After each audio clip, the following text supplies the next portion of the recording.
Hello, and thank you for joining us at Projector People. We truly appreciate your business and visiting us today. Just wanted to spend a couple of moments with you to go over a product by BenQ, and that would be their Joybee GP2. It's a very handy little device if you need something portable to travel with. As you can see, the device is currently connected to power, and it is designed to operate with an iPod or an iPhone plugged directly into the unit so that you can do that without cables. Now, there is a cable accessory that will allow you to connect other devices, including the laptop computer. But working with the product that we have here, you'll see that it gives you a fully sufficient view in an ambient lit room that is sufficient for taking notes, reading, hanging out, doing whatever it is that you would be doing when you're using a device of this nature. At the same time, obviously the images that you see here, again, which are quite clear and vibrant, would be even more so in a much darker environment.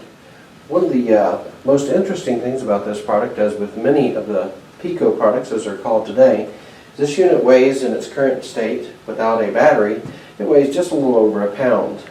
Now you can add a pound or so to it for about 2.5 pounds total and enhance your experience in an environment where you don't necessarily have access to AC power.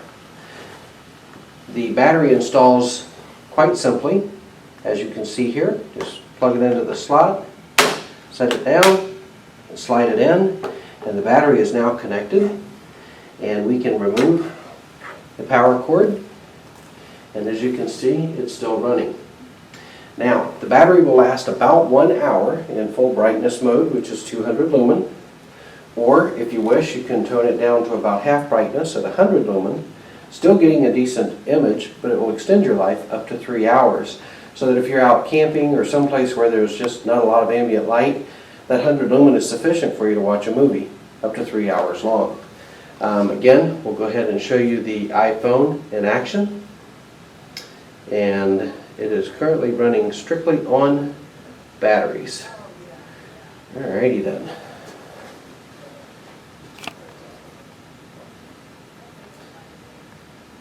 Now what I will try and do for you here is once it cycles through a few of these so that you can see that it does show very nice images, of course limited to the skill and accuracy of the photographer who happens to be with us, and she's done a fine job in my opinion. You can actually compare the image probably to the iPod and the wall. The color accuracy is really quite good, being a DLP LED lit product. Your life on your light source is probably far longer than you would ever use the device, but typically expected to be 20 to 50,000 hours, depending on who you actually ask. The connections that you see on the GP2 here on the side, from the top left to the bottom right, are the USB standard Type A connector, the mini USB, which is typical with many cameras or video cameras that you may have. You should have a cable out that would allow you to connect via mini USB.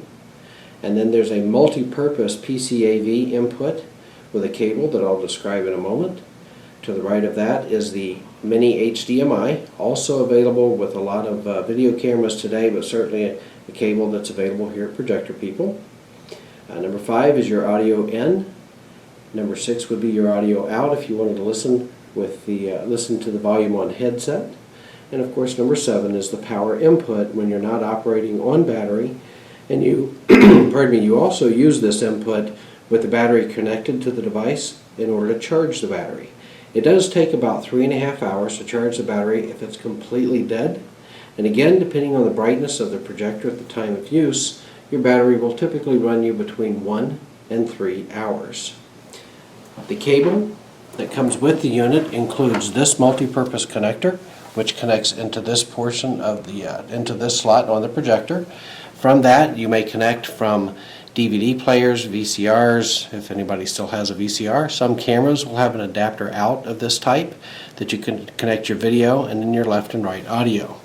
Also, you can connect to a standard laptop or any other device that has a VGA out, including an iPad if you purchase the iPad adapter to convert from the iPad connector to a VGA out. This is the case that ships with the GP2. Now, I will say if there is a flaw with the unit, it would be the design of this case, which actually is perfect as long as you're using the GP2 strictly with the power and the cables that came with it. If you wish to put the GP2 in this case with the battery, putting it into the 2 slots, but there will not be room for the battery and the projector as well as the additional cables. So you will need to have a way to keep those all together so they're not lost when you need them.